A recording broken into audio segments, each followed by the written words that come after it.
Nah, alhamdulillah rabbil alamin. Oke, saya saya nggak kelihatan ya. Oke, nggak usah kelihatan juga nggak apa-apa ya.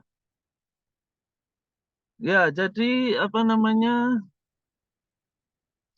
Saya tuh kan sebenarnya di kampus ini ya. Cuman kalau di ruangan saya ngajar teriak-teriak itu kan nggak enak ya. Jadi ngumpet aja saya di mobil ini biar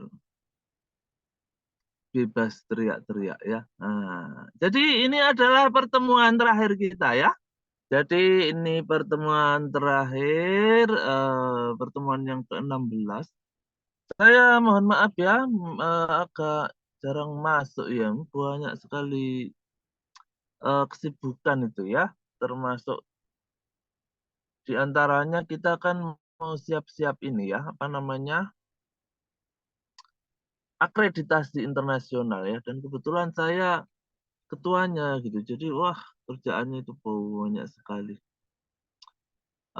Tetapi saya yakin walaupun saya apa namanya ini sudah saya sampaikan semua ya bahannya sudah saya sampaikan semua dan semoga oh ya diktat juga itu ya kan diktat itu juga sudah saya kirimkan ya itu juga lama loh bikinnya itu ya itu juga bahan dari kumpulan bahan-bahan begitulah ya kumpulan bahan-bahan yang itu sudah sesuai dengan apa namanya eh RPS ya, sudah sesuai dengan RPS. Nah, hari ini adalah berkaitan dengan sistem informasi sumber daya insani begitu ya. Nah, ini saya sudah nemu dari saya membandingkan beberapa slide ini ya. Ini yang bikin slide ini beliau selain juga dosen, ini juga praktisi begitu ya. Jadi ini menurut saya bagus sekali slide-nya itu ya. Beliau praktisi juga di PT apa itu ya lupa aku ya. Nanti bisa di share ini linknya ya. Nah kita bahas ya. Oke lanjut.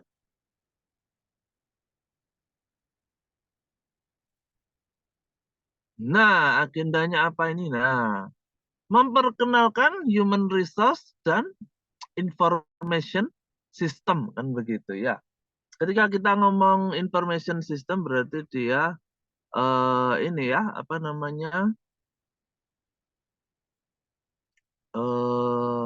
berkaitan dengan komputer begitu ya berkaitan dengan komputer kalau sekarang connect ke web gitu ya terus konsepnya human resource information system itu seperti apa apakah kita betul-betul membutuhkannya terus case study-nya seperti apa fungsinya seperti apa implementasinya keuntungannya kita pakai itu apa, terus apa batas-batasnya apa, eh, batas atau kekurangan ya. Nah, kekurangannya itu apa gitu ya. Terus kesimpulan. Ya, slide selanjutnya ya. Nah, ini ya. Ini adalah sebuah sistem begitu ya. Sistem di mana kita membutuhkan inovasi. Apa saja? Ini kan tugas-tugasnya Human Resource Department kan begitu ya. Kayaknya sudah saya sampaikan di awal ya, bahwa ketika kita membahas tentang mata kuliah ini, maka sebetulnya itu kita memproyeksikan kalian itu sebagai manajer sumber daya insani begitu ya. Sehingga kalian harus tahu tuh dari A sampai Z. Ketika nanti kalian menjadi HRD begitu ya, istilahnya HRD ya, Human Resource Department begitu ya, atau kalian menjadi manajer personalia. Nah, kalau orang Indonesia biasanya menyebutnya itu ya, manajer personalia. Nah, apa saja ruang lingkupnya? Nah, ini kan ada employee assistant, bagaimana mengasis apa namanya asisten itu berarti bukan hanya menemani ya, apa mengasis apa bahasa Indonesianya ya, dulu lupa saya. ya mengasisteni begitu ya. Jadi seperti teman atau sebagai kolega yang baik, bagaimana karyawanmu itu bisa berkembang gitu ya. Terus apalagi tugasnya HRD? Kasih kompensasi ya, ini kan jelas ya, sudah dibahas satu pertemuan sendiri. Kemudian mencari personil, berarti apa? Rekrutmen kan begitu ya. Nah, rekrutmen, terus seleksi dan staffing, membagi kerjaannya kemana saja. TND itu training and development, organizational development, kemudian job design. Nah, yang ini terakhir ini saya nggak tahu apa itu ya, HRP itu ya. Nah, lupa saya HRP itu apa ya. Nah, jadi human resource area outputnya itu adalah bagaimana pekerjaan gitu ya, work life atau apa work life gitu ya, berarti kehidupan bekerja itu menjadi produktif dan siap untuk menghadapi perubahan. Nah, kan begitu ya. Oke, selanjutnya apa itu information system? Nah, kan begitu ya. Information system adalah sebuah sistem baik itu otomatis atau manual, nah, kan begitu ya, yang melibatkan manusia atau mesin dan juga organisasi, nah, kan begitu ya, untuk mengumpulkan, memproses, mentransmisikan, kemudian mendiseminasikan, diseminasi itu apa ya bahasa gampangnya ya, membagikan kembali begitu ya, mendiseminasikan data yang sangat penting bagi user. Nah, gitu ya. Nah, yang represent itu berarti yang menjadi representasi usernya. Nah, oke, selanjutnya. Nah, kalau digabung tadi human resource sama information system. Kalau digabung menjadi HRIS kan begitu ya. Human Resource Information System adalah sebuah cara yang sistematis, kan begitu ya, untuk menyimpan data dan informasi bagi individu-individu pegawai untuk membantu. Nah, ya toh, tujuannya adalah untuk membantu planning, kemudian decision making, kemudian memberi juga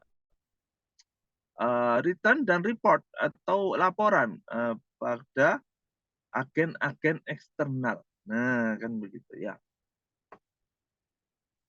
Jadi kalau dulu HRD itu tugasnya adalah tumpukan-tumpukan kertas isinya CV-nya calon pelamar gitu ya, terus kinerjanya seperti apa. Nah, kalau sekarang semua sudah serba terkomputerisasi.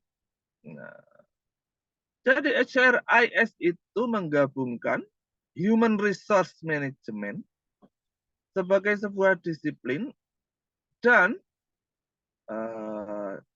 aktivitas human resource-nya dan diproses dengan IT. Nah, kan begitu ya. Proses dengan IT. Oke. Terus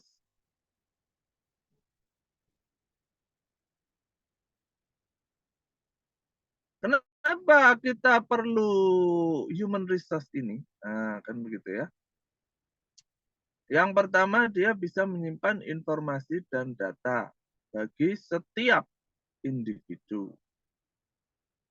Kemudian menyediakan basis untuk planning, untuk decision making, ya toh, pembuatan keputusan, untuk mengontrol dan juga fungsi-fungsi human resource yang lainnya.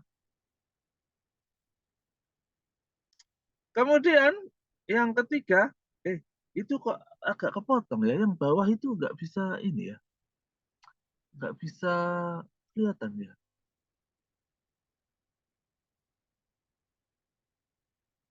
Memang kepotong begitu ya? Iya Pak, tidak bisa. Oh iya iya iya. Nggak apa-apa lah. Nah, yang ketiga itu adalah sangat berguna untuk bikin absen kan begitu ya, dan untuk mengizinkan cuti begitu ya, granting leave untuk memberikan cuti itu boleh atau enggak berdasarkan sistemnya. Ya, kalau di UNESA misalkan kan begitu ya, kita absennya pakai apa namanya? Fingerprint kan begitu ya. Jadi harus tit gitu ditempelin. Kalau dulu pas pandemi pakai Telegram. Nah, oke, lanjut.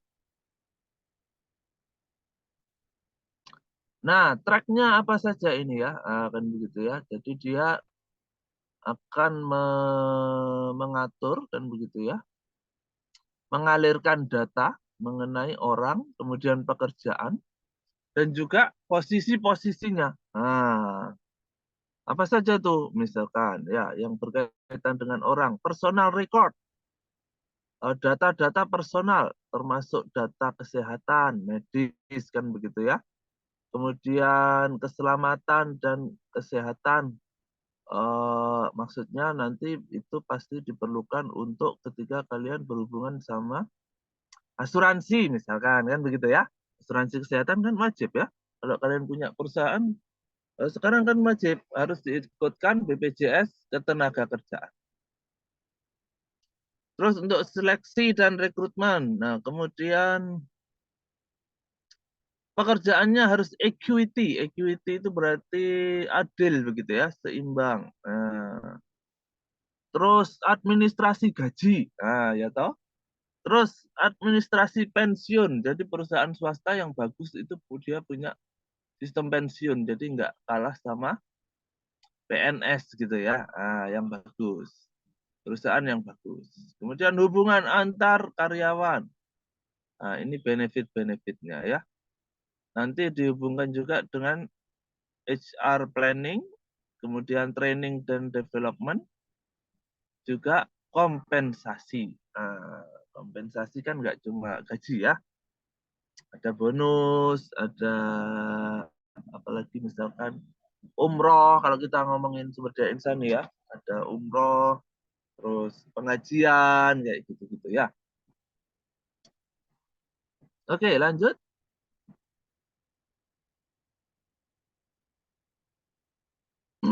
Aplikasinya apa saja dan utilitasnya atau fungsi-fungsinya begitu ya. Personnel administration. Nah, jadi dia akan mengumpulkan seluruh data mulai dari nama, alamat, kayak tadi juga ya, kesehatan gitu ya, tingginya berapa, misalkan. Terus administrasi gaji, ya toh. Ini soalnya kan ada yang misalkan inilah contohnya pegawai negeri itu kan dapat uang makan, nah begitu ya. Jadi dapat uang makan. Nah, uang makannya itu dihitung berdasarkan apa ya? Berdasarkan absen fingerprintmu kan begitu ya. Kalian fingerprint berapa kali, kalau bolosnya berapa kali, nah itu nanti uang makannya juga dipotong sesuai dengan bolosmu itu. Begitu kalau PNS ya. Kayaknya sama juga sih di swasta juga begitu ya. Datang dan pergi absensi direkam. Nah, itu yang kepotong itu yang di bawah. Terus performance appraisal berarti dia bisa menilai kinerjanya ya. Misalkan ini ya, dia bisa menilai apakah tugasnya dikumpulkan tepat waktu, kan begitu ya, terus dikasih nilai. Ini kita juga sebagai seorang dosen, kita juga ini loh sekarang mulai dibikin tuh sistemnya itu ya, sistem pengumpulan tugas. Kalau dulu namanya si akad, sekarang namanya si dia.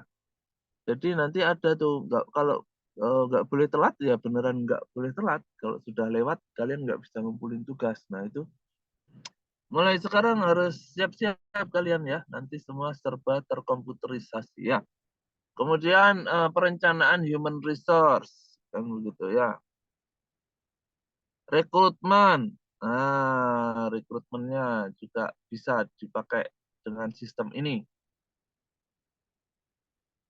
Misalkan biaya rekrutmennya berapa, terus metodenya bagaimana, terus nanti ditaruh di posisi mana, itu ada semua. Perencanaan karir, gitu ya. Jadi dia juga menyediakan succession plans. Ya, jadi nanti setelah berapa tahun jadi apa, gitu ya, atau jadi manajer, atau jadi direktur kalau bisa, begitu ya. Biasanya kalau perusahaannya bagus bisa tuh. Setelah berapa tahun nanti semakin meningkat. Tapi kalau perusahaan keluarga nggak mungkin ya. Biasanya yang jadi direktur ya pasti ownernya gitu ya. Collective bargaining, sebuah terminal komputer. Apa ini? Aduh sayangnya ini kepotong ya. Maksudnya apa ya? Paling maksudnya kalau ada komputer itu orang jadi takut gitu ya. Maksudnya pengawasannya itu bisa dialihkan ke sistem gitu ya. Jadi tidak harus kalau zaman dulu mungkin ketuanya harus datang duluan melihat karyawannya siapa yang nggak masuk gitu ya. Tapi kalau sekarang semua sudah pakai sistem bisa dikontrol dari jarak jauh. Kan gitu ya. Oke, lanjut. Nah, sudah masuk ke studi kasus. Studi kasus. SunGuard. Nah, apa ini ya? Ternyata dia adalah sebuah eh, software, sebuah software processing solusi untuk data-data finansial. Kemudian juga untuk pendidikan tinggi dan juga masyarakat dan juga bisnis. Mulai berdiri tahun 78. Wah, gitu ya. More than 50 countries. Wah, lebih dari 50 negara. Kemudian karyawannya 16.000. Pimpinannya di Pennsylvania, Amerika ya. Kalau di India, nah ini yang bikin slide orang India kebetulan. Di India di Bangalore. Nah, sebelah mana itu ya? Belum pernah ke sana juga itu ya. Oke, lanjut. Nah, ini sudah masuk ke Q&A ya. Question and answer. Jadi ngobrol nih. Kita seolah-olah lagi ngobrol sama SunCard. Anda memakai sistem apa yang dipakai di SunGuard? Wah, gitu ya. Terus dia ngomong, oh kami pakai Oracle atau PeopleSoft Employee Suite. Nah, HRMS package dari Oracle. Jadi perusahaannya Oracle yang menyediakan softwarenya ya. Terus, kalian dapat untung apa sih ketika pakai sistem informasi ini? Nah, kan begitu ya. Terus dia bilang, oh banyak ini untuk keuntungannya. Kita dapat apa kalau nyari data itu speedy gitu ya, apa cepat gitu ya. Proses datanya juga cepat dan juga mudah. Kemudian sangat berguna untuk menganalisis sehingga kita bisa membuat keputusan yang lebih efektif gitu ya. Informasinya juga akurat, kemudian reportnya juga berkualitas sehingga membuat apa ini namanya budaya kerjanya menjadi lebih baik. Gitu ya. Mengurangi, nah ini menurut saya yang paling bawah ini yang paling menarik ya. Mengurangi bias personal. Maksudnya adalah mengurangi like and dislike begitu ya. Jadi misalkan bosmu itu lagi seneng sama karyawati yang cantik itu misalkan ya, terus kamu yang mentang-mentang kurang cantik misalkan nggak bisa naik pangkat, gitu ya misalkan. Itu kalau pakai sistem nggak bisa karena dia akan menilai sesuai dengan data yang ada begitu ya, sangat transparan. Nggak bisa personal biasnya sangat berkurang, kan begitu ya. Bahkan dia bilang malah menghilangkan ya, menghilangkan bias personal. Oke, selanjutnya masalahnya apa kalau pakai sistem ini? Nah, kan begitu ya. Nah, terus dia ngomong tuh, walaupun sistemnya itu sangat efisien, tetapi kadangkala kita punya masalah. Nah, misalkan sistemnya bisa slow down, bisa menjadi agak pelan begitu ya, atau ada hal-hal yang bikin para pekerja malah menderita, gitu ya, malah menderita. Kemudian beberapa pegawai human resource itu nggak komfortabel pakai sistemnya itu ya, jadi apa namanya, kurang nyaman sehingga harus diadakan pelatihan untuk bisa memahami sistemnya kan begitu ya. Oke, selanjutnya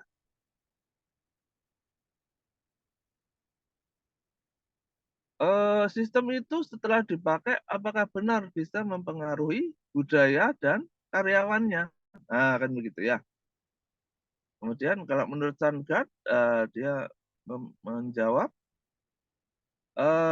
dengan kita memakai Oracle ini kan gitu ya, ini budaya kita bisa berubah kok ya, kan kita bisa berubah budayanya itu, culture-nya bisa berubah. Dan kita sebagai HR manager itu bisa menangani para karyawan secara lebih efisien, gitu ya. Dan kita menjadi level kepuasannya itu meningkat. Nah, walaupun gitu ya, walaupun beberapa senior itu kadang resisten sama perubahan. Jadi misalkan resisten itu maksudnya gimana? Maksudnya itu ya kayak gini lah, misalkan sekarang kita pakai Siakadu gitu ya, ada tuh dosen-dosen senior yang wah nggak enak lah, enak seenak yang manual misalkan kan begitu ya. UTS-nya pakai Cydia. Nah, masih ada yang berpendapat, oh masih enak yang manual bisa dicoret-coret langsung misalkan. Nah, itu di perusahaan juga ada yang seperti itu ya. Jadi malah pegawai-pegawai senior yang resisten itu ya. Kalau yang baru-baru kan karena dia baru ya, jadi harus nurut sama atasannya ya. Jadi mau nggak mau belajar. Oke, next. Sayangnya ada yang kepotong itu tadi ya di bawah ya. Fungsinya apa ini pakai HRIS ini? Nah, ini sangat membantu kita di dalam seluruh fungsi human resource kan begitu ya. Dan segala aktivitas, misalkan payroll, payroll itu pembayaran gaji ya. Saya nggak tahu ya, berarti payrollnya ini jadi satu sama ininya ya. Kalau di dosen kan beda ya. Jadi misalkan eh, apa namanya, payroll sistemnya di kita ngikut bank ya. Jadi biasanya pembayaran gaji itu yang ngatur bank. Kalau di Indonesia kan bank BTN itu ya. Nah ini kalau di sini berarti dia diatur juga sama sistemnya ya. Mungkin termasuk ininya juga itu ya, kontrol kehadirannya ya. Training and development-nya juga, kemudian job evaluasi, kemudian appraisal, rekrutmen, kan begitu ya. Kepotong lagi nih bawahnya ya. Gak apa-apa lah, yang penting intinya dapat ya. Oke, next. Nah, limitnya apa nih? Apa batasannya apa nih kita pakai Oracle ini apa sih? Kelemahannya apa? Gitu ya. Jadi walaupun sistemnya itu sangat suportif, tetapi ada sistem yang namanya query based ticketing system. Nah, itu ya. Di mana itu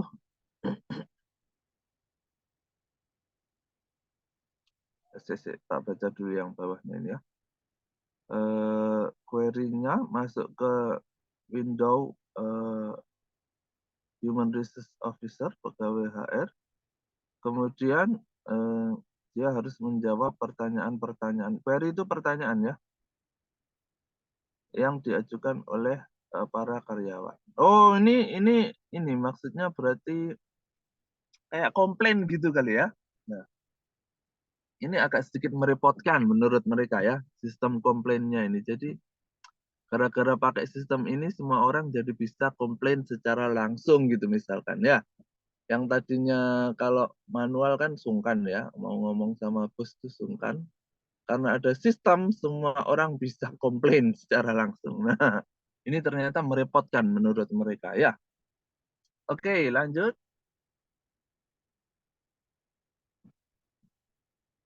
Ini sistemnya aman nggak sih? Ah, kan begitu ya. Oh, aman kok. Secure dia. Dia punya 3 level keamanan. Autorisasi, autentikasi, dan auditing. Nah, eh, Facebook aja juga sudah punya 2 kan begitu ya. WA juga punya keamanan berganda kan, yang nggak ke hack gitu ya.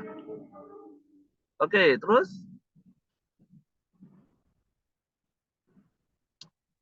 vendor human resource information system. Jadi ya, yang disebutkan tadi ya, kalau SunGuard dia pakai Oracle, terus ada Restruct, ada SAP, ada Automatic Data Processing, ada Microsystem, Business Computer System, Lawson, dan sebagainya ya.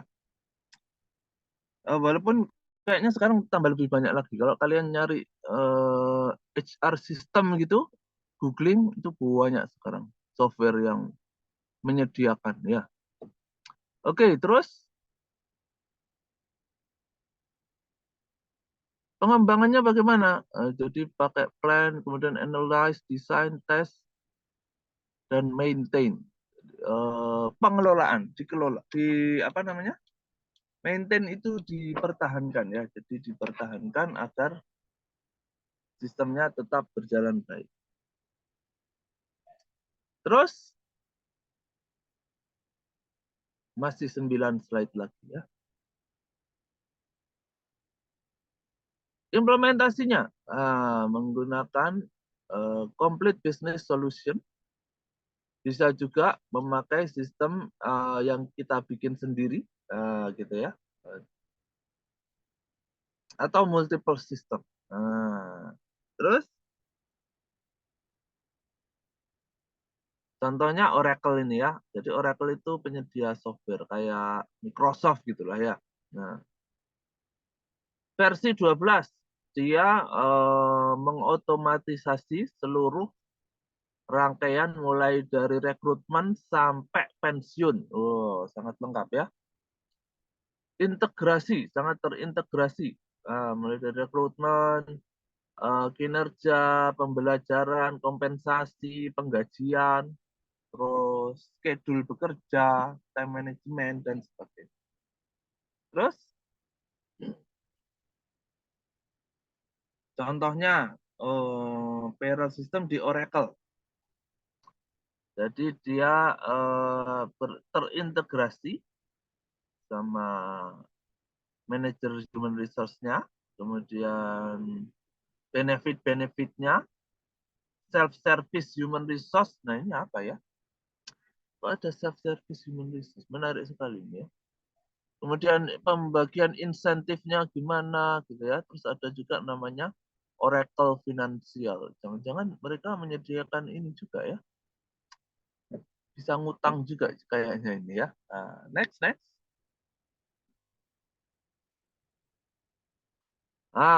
Oracle Payroll. Jadi dia bisa punya aturan-aturan yang dipakai untuk bisa menilai karyawan ya.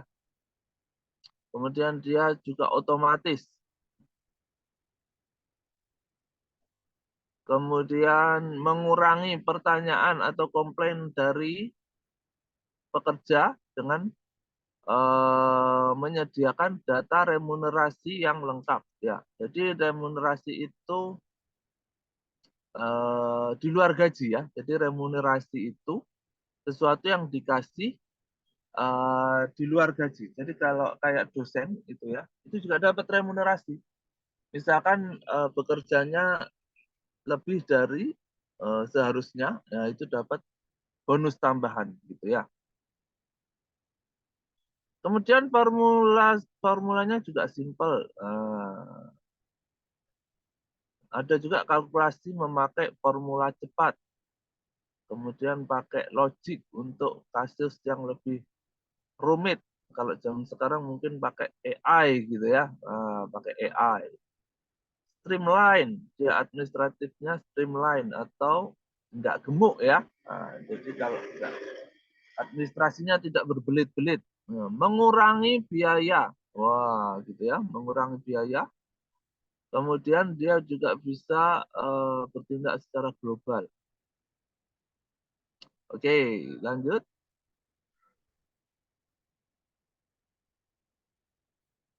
Oh, banyak sekali ya. Oh, saya tak cari intinya aja ya. Mengurangi biaya administrasi dengan paperless payslip. Oh, berarti nggak ada slip gajinya ya. Slip gaji.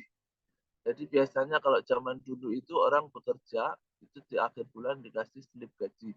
Ini loh gajimu segini gitu ya, karena kamu masuknya segini, bolosmu segini, kerjaanmu begini, ya itu slip gaji biasanya ya.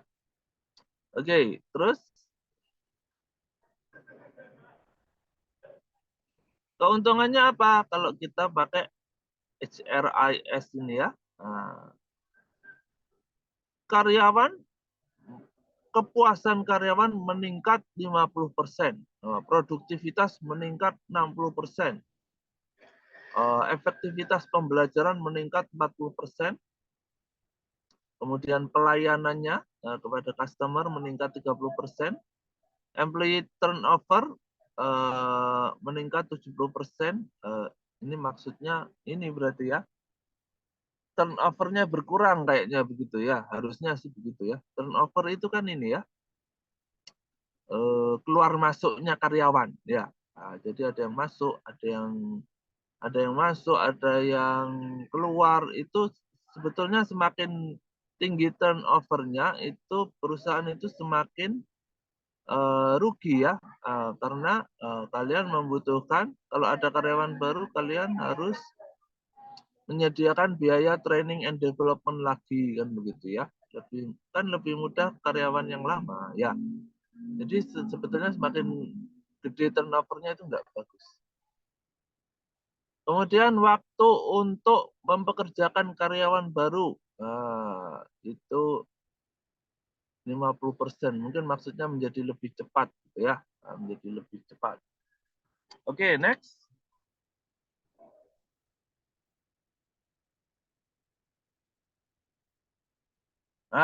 Masih banyak lagi ternyata ya. Nah, mempercepat proses data, mengurangi duplikasi. Nah, sehingga mengurangi biaya duplikasi berarti biasanya kalau fotokopi itu biaya fotokopi gitulah ya. Jadi harus ngopi ini. Kalau datanya itu masih paper kan gitu biasanya ya. Kemudian data jadi mudah diklasifikasi, lebih mudah dianalisis, lebih akurat. Kemudian fast respon, reportnya menjadi berkualitas, budaya kerjanya menjadi lebih baik. Kemudian administrasinya menjadi streamline kan gitu ya. Terus lebih transparan, employee-nya menjadi self management. Jadi tidak harus semuanya dilakukan oleh HR kan begitu ya, karena semua sudah by system. Oke, next. Kekurangannya apa? Mahal ya toh. Kekurangannya mahal. Kemudian dia juga bisa mengancam dan tidak nyaman, terutama bagi yang tadi ya, karyawan-karyawan senior. Oke, terus informasinya itu tidak semuanya berkualitas misalkan ya. Dan yang terakhir adalah nggak bisa, komputer itu nggak mungkin bisa menggantikan manusia. Begitu ya. Oke, next.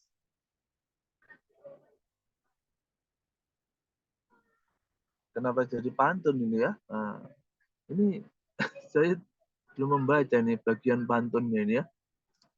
Kita menjadi budak dari pemikiran karena di dalam pekerjaan kita dibantu oleh mesin.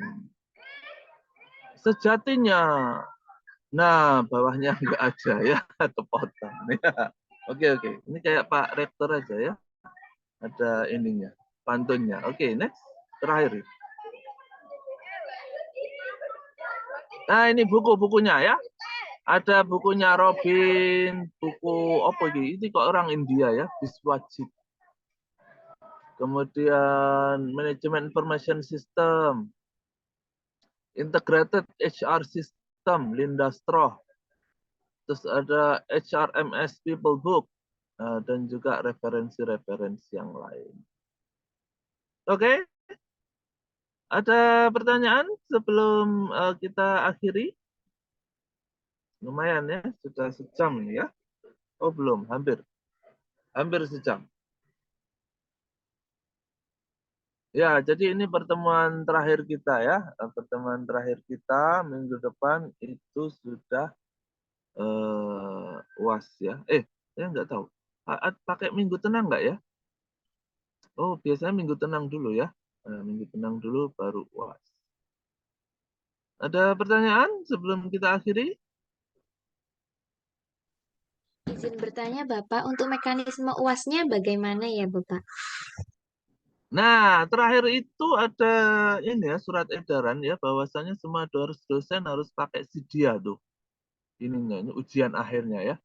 Nah, saya sendiri juga belum tahu tuh gimana tuh caranya ujian pakai Sidia itu. Nanti kalian pelajari juga ya Sidia itu gimana makainya. Karena itu sistem baru menggantikan Siakadu. Saya juga masih belajar nanti ya.